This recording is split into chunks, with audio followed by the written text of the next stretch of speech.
Well, I started attending the River, I believe, in 2003, and I met April shortly after. The church was meeting in Cane Creek School, and I was serving on the worship team. April and I both had two sons about the same age, and we served together at the church and attended a lot of the same events, so we were in the same circles, and we became friends almost immediately.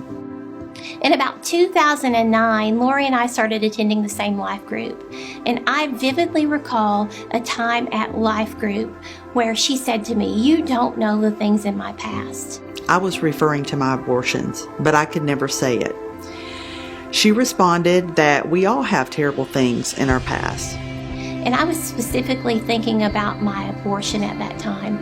I had no idea what she was talking about. I assumed I was the only one that had had an abortion. Abortion wasn't talked about at all back then, and it was my dark and gloomy secret, and I believed it was the absolute worst sin, and no one could know, ever. Fast forward to 2016, when Lisa Mackey was putting together the team to start Deeper Still Upper Cumberland. I walked into our first meeting, and who was there but my friend Lori? The team members, we had to share our stories, so our secrets were no longer secrets.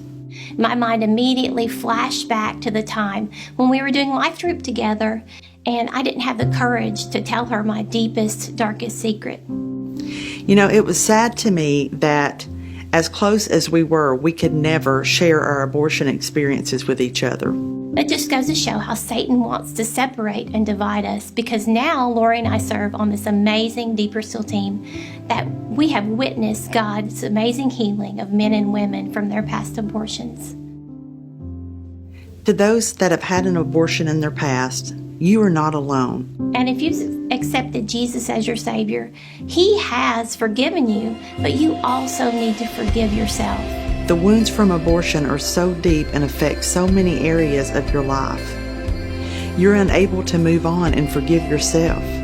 You need healing, and Jesus knows that. There is hope. That's what we do at Deeper Still. We help you get to that next place. God puts us in a community because we aren't equipped to do these things alone.